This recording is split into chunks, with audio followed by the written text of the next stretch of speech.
600 से 700 साल पहले की बात है। मालवा के जंगल में तेज धूप थी। गियासुद्दीन बादशाह अपने परिवार के साथ जा रहा था। धूप इतनी तेज थी कि वे जल्दी से एक बड़े आम के पेड़ के नीचे जाकर खड़े हो गए। परिवार ने तुरंत रोक दिया। सबने कहा कि इस पेड़ के नीचे मत खड़े होइए, क्योंकि ये वंदे आम का पेड़ है, इस पर कभी भी फल नहीं लगते हैं। बादशाह ने पेड़ को देखा, सच में एक भी फल नहीं था। गुस्से में उसने कहा कि ऐसे निकम्मे पेड़ का क्या काम है, इसे उखाड़ दो।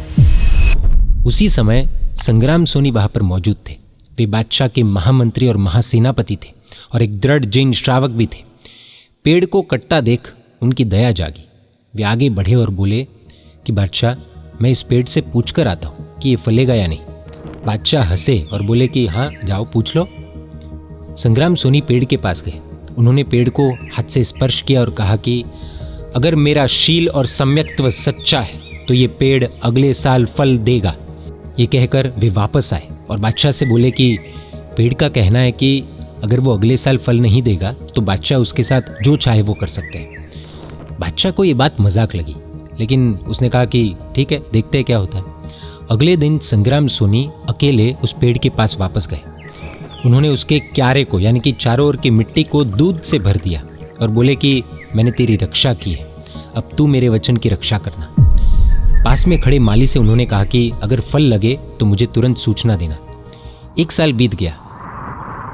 माली भागता हुआ संग्राम सोनी के पास आया और बोला कि मंत्रीश्वर, पेड़ भर भर कर फल दे रहा है। संग्राम सोनी तुरंत वहां पर पहुंचे।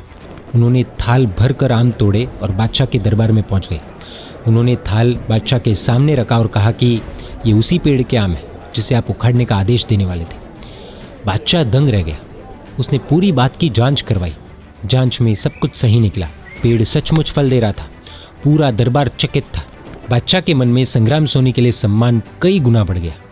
संग्राम सोनी एक राजनीतिज्ञ थे।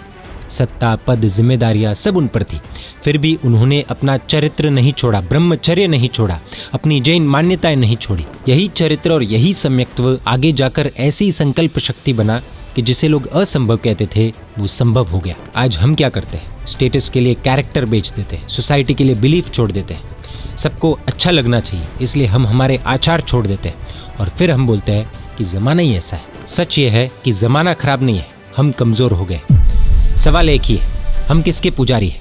सेलिबेसी के या स्टेटस के, ब्रह्मचर्य के या दिखावे के, सम्यक्त्व के या शो ऑफ के? सोचने जैसा है। जय जिनशासन, जय महावीर।